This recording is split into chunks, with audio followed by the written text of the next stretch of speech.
Hey everybody, hello and welcome back to our channel Info Island, and guys, welcoming you all to another exam analysis video. So guys, this particular video is coming late because a lot of you people were coming to me and asking for this particular shifts exam analysis video. This is the reason why we have come up with this exam analysis today. So guys, pardon me for the voice, and please sorry for it because I'm not keeping well, so it might go low quite at times. So yeah, please excuse me for that and apologies for that. I will be keeping myself very well and coming back in the position very soon. So yeah, so we will be discussing guys आज के इस video में all of those GK GS के questions important जो कि आपके 22 अक्टूबर के third shift के पेपर में पूछे गए थे।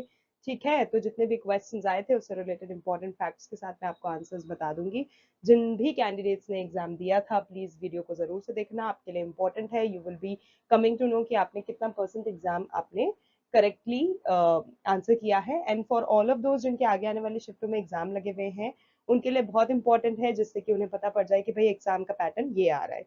ठीक है, और भी एग्जाम एनालिसिस वीडियो देखने हैं तो चैनल को विजिट करो, जल्दी से सब्सक्राइब कर लो, नोटिफिकेशन बेल आइकन को हिट कर दो, जिससे कि कोई भी इंफॉर्मेटिव वीडियो जो हम लेकर आए आप मिस ना करो, because all the exam analysis videos are available on the channel. इसके अलावा भी इन्फॉर्मेटिव वीडियोस जो कि आपके एग्जाम के पर्सपेक्टिव से देखा जाए तो बहुत इंपॉर्टेंट है, वो भी चैनल पे अवेलेबल है, देख लेना, आपकी काफी ज्यादा मदद हो जाएगी। ठीक है, सब्सक्राइब करना बिल्कुल मत भूलना अगर चैनल पे नए हो, फिर बाद में मुझे मत बता बोलना कि भाई हमें पता ही नहीं लगा, तो इसीलिए बहुत जरूरी है सब्सक्राइब भी कर लो, नोटिफिकेशन बेल आइकन को भी हिट कर देना। ठीक है, और अपकमिंग शिफ्ट्स में होने वाले जिनके भी कैंडिडेट्स के एग्जाम है जरूर से वीडियो को पूरा देखना, कहीं भी स्किप मत करना, इट्स वेरी इंपॉर्टेंट। नाउ या दैट्स ऑल अबाउट इट, अब जल्दी से क्वेश्चंस देख लेते हैं। So guys number one question जो कि आपको पूछा गया था इस दिन थर्ड शिफ्ट के पेपर में, वो ये है that who won the India UK parliamentary excellence award 2023।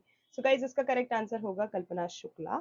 कल्पना शुक्ला जो है उन्होंने ये पर्टिकुलर अवार्ड जो India United Kingdom parliamentary excellence award 2023 था वो जीता था during this particular India UK का जो कॉन्क्लेव हुआ था ऑन गुड गवर्नेंस उसमें। So Kalpana Shukla is the correct answer. Next आपसे पूछा गया था that the Union Budget 2023 has allocated rupees 10,000 crores for the establishment of 500 new waste to wealth plants। ठीक है, वेस्ट से वेल्थ बनाएंगे, ठीक है, ऐसे प्लान्स में जिसको गोबर धन स्कीम दिया है। ठीक है, गोबर, I have mention that in caps because ये जो स्कीम है इसमें गोबर से रिलेटेड चीजों का काफी ज्यादा मेंशन है कि ये जो प्लांट्स किस तरह से उगाए जाएंगे, कैसे फर्टिलाइजर्स यूज किए जाएंगे, एक्सेट्रा एक्सेट्रा। और ये जो प्लान्स हैं इनमें कुछ इंक्लूड होगा तो वो आपको बताना था, आपसे पूछा गया था कि वो क्या इंक्लूड होगा। सो गाइस उसका करेक्ट आंसर है उसमें 200 सीबीजी प्लान्स रहेंगे, जो कि उनमें से 75 जो रहेंगे वो अर्बन एरियाज में लाया जाएगा, और जो 300 होगा वो ऐसी कम्युनिटी में या फिर क्लस्टर बेस्ड जो प्लांट्स होते हैं वो होंगे। ठीक है, सो that is the correct answer. Sorry. Okay, next question is which is the largest agro based industry in India? So guys, सबसे बड़ी जो agro based industry है इंडिया में वो है टेक्सटाइल इंडस्ट्री, और स्पेसिफिकली अगर हम बात करें तो that is cotton textile. So cotton textile industry is the correct answer.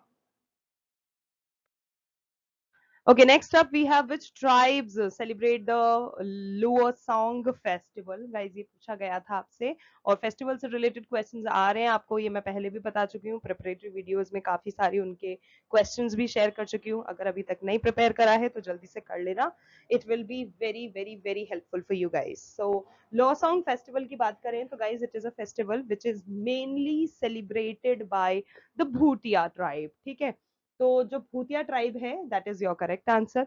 और जो मोम्पा ट्राइब होती है अरुणाचल प्रदेश की, वो भी एक फेस्टिवल, एक ऐसा ही फेस्टिवल सेलिब्रेट करती है जिसको लोसर फेस्टिवल के नाम से अरुणाचल प्रदेश में जाना जाता है। तो ये एडिशनल इंफॉर्मेशन भी इंपॉर्टेंट है, याद रखना।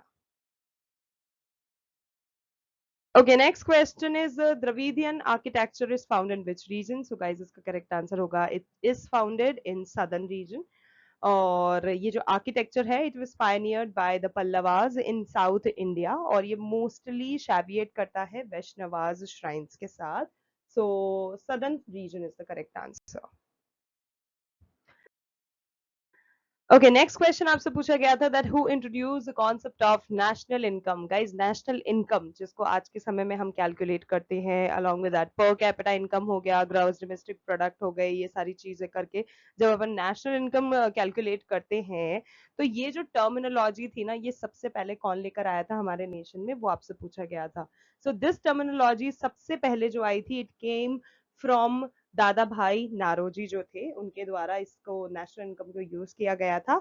उन्होंने एक बार एस्टिमेट करा था इंडिया का भाई नेशनल इनकम कितना है इन the year back in the year 1867 1868, जब उन्होंने कैलकुलेट करी थी पर कैपिटा इनकम, जो उन्होंने कैलकुलेट करी थी एज ₹20। सो सबसे पहले नेशनल इनकम टर्मिनोलॉजी को यूज करने वाले जो थे वो थे दादा भाई Naoroji. Okay, next question. Tirot Singh Sayam is related to which revolt? So guys, इसका correct answer था खासी rebellion, खासी revolt, खासी revolution. ठीक है। ओके, नेक्स्ट क्वेश्चन आपसे पूछा गया था भाई ऐसी कौन सी शरीर में डेफिशिएंसी होती है जिसके कारण कॉन्स्टिपेशन होता है। So guys, constipation is something that has become so common in today's world, because खान पीन बहुत ज्यादा यार ऊपर नीचे कहते हैं ना, जैसे मतलब it has become very topsy turvy. मतलब कोई कभी भी कुछ भी खा रहा है, people are not very much consuming goods according to, you know, ki what are good for their health, what is not good for their health, etc etc, and that is the reason why constipation has taken a front seat. और अगर आप जानते हो तो it is very पुराने जमाने में नहीं कहते थे कि भाई फाइबर युक्त खाना खाओ, ठीक है, तो फाइबर युक्त इसीलिए बोला जाता था जिससे कि आपको कॉन्स्टिपेशन वाली चीज ना हो। Even if you are like eating unwell, मतलब कुछ भी आप उल्टा पुल्टा खा रहे हो, and if you are drinking well enough fluids in your diet and taking good exercise etc etc, तो that might, you know, help you कि आपको constipation ना हो। but if you are suffering from constipation, that can be the reason कि भाई आप fibre युक्त products नहीं खा रहे हो, कुछ फ्लूइड्स नहीं ले रहे हो, पानी नहीं पी रहे हो, एक्सेट्रा एक्सेट्रा। तो कुछ बेसिक चीजें यही है कि आपको डाइट में अपने फाइबर को ऐड करना है, फ्रूट्स हो गए, ठीक है, एप्पल वगैरह ये सब ऐड करना है, फ्लूइड्स बहुत ज्यादा लेने हैं, एक्सरसाइज करनी है, so that helps in healing constipation. Okay, so coming to next question, which dynasty captured Jaunpur? तो गाइस इसका करेक्ट आंसर होगा द लोधी डायनेस्टी। एंड ये जो लोधी डायनेस्टी है, इसने कैप्चर किया था जौनपुर को in the year 1480 after the Sharqi dynasty ruled it as an independent kingdom. सो ये चीज आपको याद रखनी है। Okay, next question, where is India's Sumit Nagpal? तो इंडिया के जो सुमित नागपाल हैं ये कहाँ से, आपसे ये पूछा गया था। तो गाइस इसका करेक्ट आंसर है he is from Jhajjar Haryana. और बात करें सुमित की, so Sumit has reached the second round of grand slam tournaments at the US Open and Australian Open as of 2024। So आपको ये चीज भी याद रखनी है, which is very important to know. और गाइज इसी से रिलेटेड, ग्रैंड मास्टर से रिलेटेड अगर वीडियो देखना है तो वो भी चैनल पे अवेलेबल है, जिसमें आपको लिस्ट ऑफ ग्रैंड मास्टर्स मिल जाएगी, which will actually help you आपकी यू नो प्रिपरेशन में, आपको काफी ज्यादा मदद करेगी। So that's about it. Okay, coming to next question. Next question आपसे पूछा गया था कि जो गणेश राजा गोपालन है, is related to which instrument?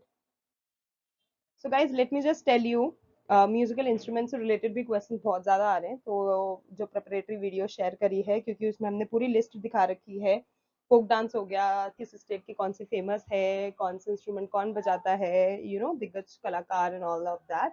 तो वो सब देख लेना, आपकी हेल्प हो जाएगी। It is all available on the channel, जाओ वीडियोस देखो, तभी तो कुछ पता चलेगा कि what all is there.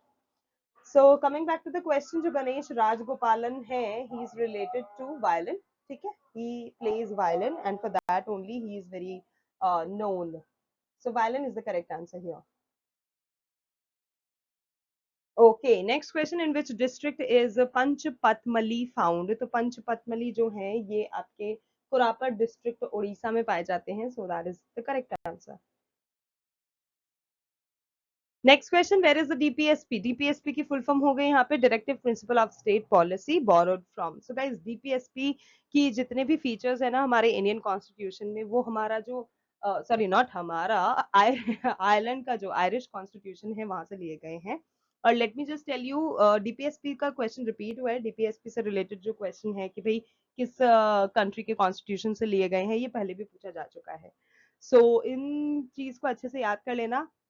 If you guys remember, मैंने आपको पूरी एक लिस्ट प्रोवाइड कराई थी जिसमें आपको बताया था कि भाई ये हमारे भारत का कॉन्स्टिट्यूशन है, ये वो सारे फीचर्स हैं जो कि अदर फॉरेन कंट्रीज से बोरोड है, तो वो प्लीज जरूर से देख लेना, that is very important. So guys जो मेकर्स हैं इंडिया कॉन्स्टिट्यूशन के, they were influenced by the Irish nationalist जो हैं, और वहाँ पे जो होम रूल मूवमेंट्स वगैरह होते हैं उससे, और उनको वहाँ का जो डीपीएसपी से रिलेटेड चीजें था वो काफी ज्यादा सही लगा था, and this is the reason why they came up with the Irish DPSP features and borrowed it and mentioned it in the Indian constitution. So that is the correct answer, Ireland.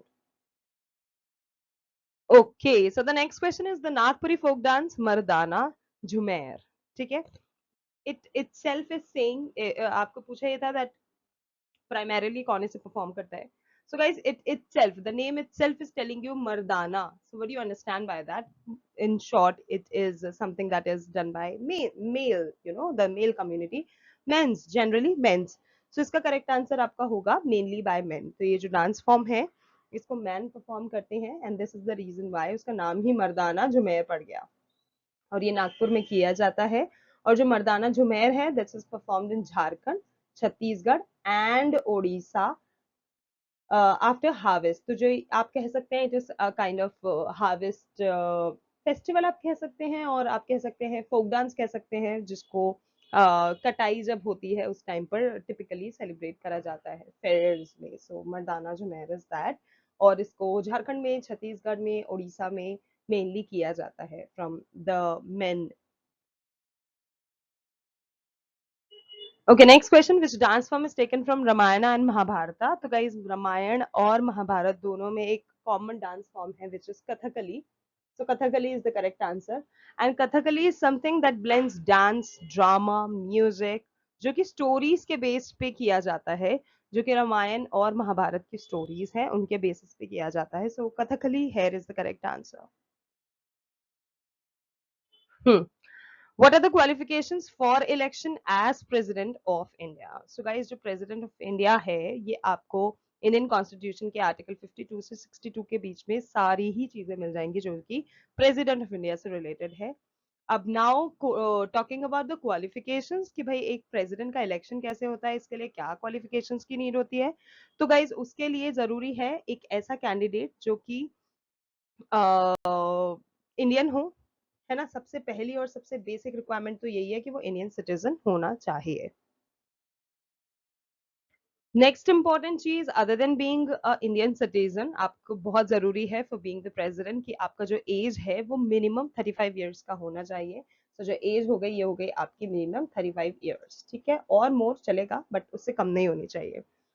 He should qualify the conditions to be elected as a member of the Lok Sabha, ठीक है, and he should not hold any office of profit under the central government, state government or any of the public authority. So these are primarily some of the qualifications जो कि आप कह सकते हैं requisite है, requirements हैं to be the president of India. और article 58 जो है गाइज वो कहता है, अकॉर्डिंग टू आर्टिकल 58 वो कहता है जो कैंडिडेट है he must be a citizen of India and should not hold any office at profit. तो ये आर्टिकल 58 भी आपको याद रखना है। Okay, next question, what is the meaning of M in Bhim UPI? Guys, as I always tell you, abbreviations हुए, full forms हुए बहुत ज़्यादा important होते हैं, बहुत ज़्यादा questions पूछे जाते हैं, and the benefit of knowing the full form of any of the abbreviation is कि आपको उसका छोटा मोटा in a nutshell meaning पता चल जाता है by itself knowing the full form only. तो वो चीज़ आप ध्यान में रखना, और एब्रीविएशन से रिलेटेड वीडियो चाहिए, चाहे वो जनरल बैंकिंग का हो या फिर कंप्यूटर साइंस का हो या फिर किसी और नॉर्मल आपको देखना है, तो वो सब चैनल पे अवेलेबल है। मैं आपको उसका लिंक प्रोवाइड करा दूंगी, जो लास्ट में वीडियो के एंड में जो वीडियो सजेशंस आते हैं उसमें आप जाके ज़रूर से देखना। एंड यस, उसके अलावा भी अगर कोई वीडियो चाहिए हो तो let me just know that in the comment section, we will come up with that. So भीम यूपीआई में बात करें म की, एम की, सो या भीम स्टैंड्स फॉर, सबसे पहले तो भीम की आपको फुल फॉर्म बता देते हैं। तो जो भीम की फुल फॉर्म होती है वो होती है भारत इंटरफेस फॉर मनी। ठीक है, जो कि एक पेमेंट एप्लीकेशन है जो कि आपको क्विक ट्रांजैक्शंस प्रोवाइड करता है, इनेबल करता है कि आप यूपीआई को यूज करके quickly make you can make payments. So that is all. So M का यहाँ पे मतलब हो गया मनी। अब बात करें यूपीआई की, तो यूपीआई जो होता है उसका मतलब होता है यूनिफाइड पेमेंट इंटरफेस। ठीक है, जिस प्लेटफॉर्म को यूज करके, जिस इंटरफेस को यूज करके आप ट्रांजैक्शन कर रहे हो, सो दैट इज बेसिकली यूपीआई। अब छोटी सी कुछ चीज देख लेते हैं, इंपॉर्टेंट इन्फॉर्मेशन यूपीआई से रिलेटेड। सो गाइस, जो यूनिफाइड पेमेंट इंटरफेस जिसको हम यूपीआई बोलते हैं, it is basically N interface जिसके थ्रू आप ट्रांसफर कर सकते हो money between bank accounts across a single window. This means you can send, आप भेज भी सकते हो पैसे, रिसीव भी कर सकते हो पैसे, या फिर क्विक रिस्पॉन्स जिसको हम क्यूआर बोलते हैं। ठीक है गाइस, बहुत से लोगों को तो क्यूआर का ही फुल फॉर्म नहीं पता होता यार, क्यूआर क्यूआर करते रहते हो, क्यूआर कोड क्या है, क्यूआर कोड क्या है, क्यूआर का ही फुल फॉर्म नहीं पता। तो this is I mean not nice, right? तो क्यूआर का फुल फॉर्म हो गया क्विक रिस्पॉन्स, जिसको आप स्कैन कर सकते हो उस कोड को, अगर आपको किसी एक इंडिविजुअल को पेमेंट करनी है, जैसे अपन पेटीएम वगैरह पे यूज करते हैं, राइट, वाइल ऑनलाइन शॉपिंग। और या फिर किसी मर्चेंट को देना है, या फिर किसी सर्विस प्रोवाइडर को देना है, या फिर आजकल तो भाई ठेले वाले भी लेके घूमते हैं QR code. So this has become very common and this has gained very much of popularity after corona virus. तो इस चीज का आपको पता होना चाहिए, ठीक है। सो that is all about unified payment interface. और इसके अलावा एक यूपीआई आईडी जो होता है वो बहुत जरूरी होता है अगर आपको इस तरह की पेमेंट करनी है। यूपीआई आईडी जिसको हम वर्चुअल पेमेंट एड्रेस यानी कि वीपीए बोलते हैं, वो बेसिकली क्या होता है गाइज, वो एक यूनिक आइडेंटिफायर यूज किया जाता है, जिससे कि पता पड़ जाए कि this is not scam, this is legit, ये इस बंदे का यूपीआई आईडी है, इसका वीपीए है। एक यूनिक आइडेंटिफायर होता है जो कि पेमेंट्स को रिसीव करता है और डायरेक्टली आपके बैंक अकाउंट में डाल देता है। So this UPI ID simplifies transactions bye eliminating the need for additional traditional bank details. So that is all about unified payment interface. Important information है, याद रखना। और क्यूआर की अगर मैंने फुल फॉर्म अगली बार पूछ ली तो you guys should know that it is quick response. Okay, all right, coming to the next question, in which year Bengal was divided? So guys, 1905 is the year जब बंगाल का विभाजन हुआ था, और इससे रिलेटेड क्वेश्चंस पूछे जाते हैं। और बात करें कि किसने किया था, तो guys Lord Curzon was the one who divided Bengal in 1905। लेकिन उसके बाद जो लॉर्ड हार्डिंग आए थे, उन्होंने इस पार्टीशन को एनुअल कर दिया था इन the year 1911। So you should know both these years for these specific reasons. Okay. Okay, next question is what is the Widal test used for? तो guys, जो Widal test होता है ना, वो थायराइड फीवर जो होता है उसको डायग्नोस करने के लिए यूज किया जाता है। इस टेस्ट को करने के बाद आप डिटेक्ट कर सकते हो antibodies against the bacteria that has caused that typhoid fever. So that is Widal test. Okay, next question, which type of bond does CC? CC here is carbon carbon. Okay, जो carbon carbon होता है उसका आपको bond कौन सा होता है वो पूछा गया था। तो गाइस, कार्बन कार्बन में कोवेलेंट बॉन्ड होता है, so covalent bond is the correct answer. अब इस particular carbon carbon covalent bond की बात करें, तो guys the creation of carbon carbon यानी कि सी डैश सी बॉन्ड जो है, that is the key reaction for organic synthesis to set up the carbon backbone of every organic molecule by connecting smaller substructures in order to gain more complex molecules. इसके अलावा जो carbon carbon है वो bond they make up the central framework of organic molecule and there are countless enzymes that mediate the formation of these bonds to construct primary and secondary metabolites. Okay, so that is all about carbon carbon. Next question, who wrote the original The Catcher in the Rye? Again a very important question. ये जो है guys, ये JD सेलिंगर के द्वारा लिखी गई थी, और the catcher in the rye is a novel by American author JD Salinger, जो कि पार्शली पब्लिश कर चुके थे इन अ सीरियल फॉर्म इसको इन 1945-46, लेकिन उन्होंने इसको नॉवलाइज किया था इन द ईयर 1951। सो नॉवल कब रिलीज हुआ था ये पूछा जाए तो 1951। सो गाइज, ये जो पर्टिकुलर बुक था, this was originally intended for adults, लेकिन it is often read by adolescents for its themes of angst, alienation, and as a critique of superficially in society. तो ये बुक जो है इन लोगों के द्वारा पढ़ी जाती है. Next question, in which language is Mudraksha is written? So guys, Mudraksha जो है, that was a historical Sanskrit language play जिसको विशाख दत्त ने लिखा था. तो ये चीज आपको पता होनी चाहिए. That narrates the ascent of the king Chandragupta Maurya to power in India. तो चंद्रगुप्त मौर्य के शासनकाल से रिलेटेड चीजें आपको इसकी पुस्तक में मिल जाएगी. उनके पावर के बारे में, किस तरह से उन्होंने इंडिया पे रूल करा था, एक्सेट्रा एक्सेट्रा, किसको डिफीट किया था, कौन से बैटल्स जीते थे, वो सारा चीज आपको इसमें देखने को मिल जाएगा. और ये जो प्ले है, this is an example of creative writing, लेकिन वो कंप्लीटली फिक्शनल नहीं है. As I just told you that it is about Chandragupta Maurya ने किस तरह से थ्रोन ऑफ मगध जीता था नंदास को डिफीट करके. तो ये बहुत इंपॉर्टेंट चीज है इस प्ले में जो कि बताई गई है. So this is something that you should know. That's all about today's videos, guys. Those were the very important GK GS questions जो कि आपको आपके ये जो 22 अक्टूबर का जो आपका थर्ड शिफ्ट में पेपर हुआ था ना, उसमें पूछे गए थे. If you like the video, found it informative, then don't forget to like, share and subscribe to our channel Info Island.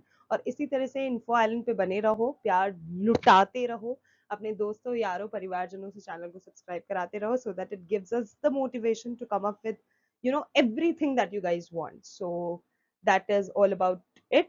और अगर और इन्फॉर्मेटिव वीडियो चाहिए तो बने रहो चैनल पे. और तब तक के लिए much love from all of us. Happy Diwali, happy Dhanteras, and yes, all the very best to all the candidates. I hope you're doing very well in your exams, and I support you for all your preparations that you guys are doing. Don't worry, सब अच्छा होगा. Trust us.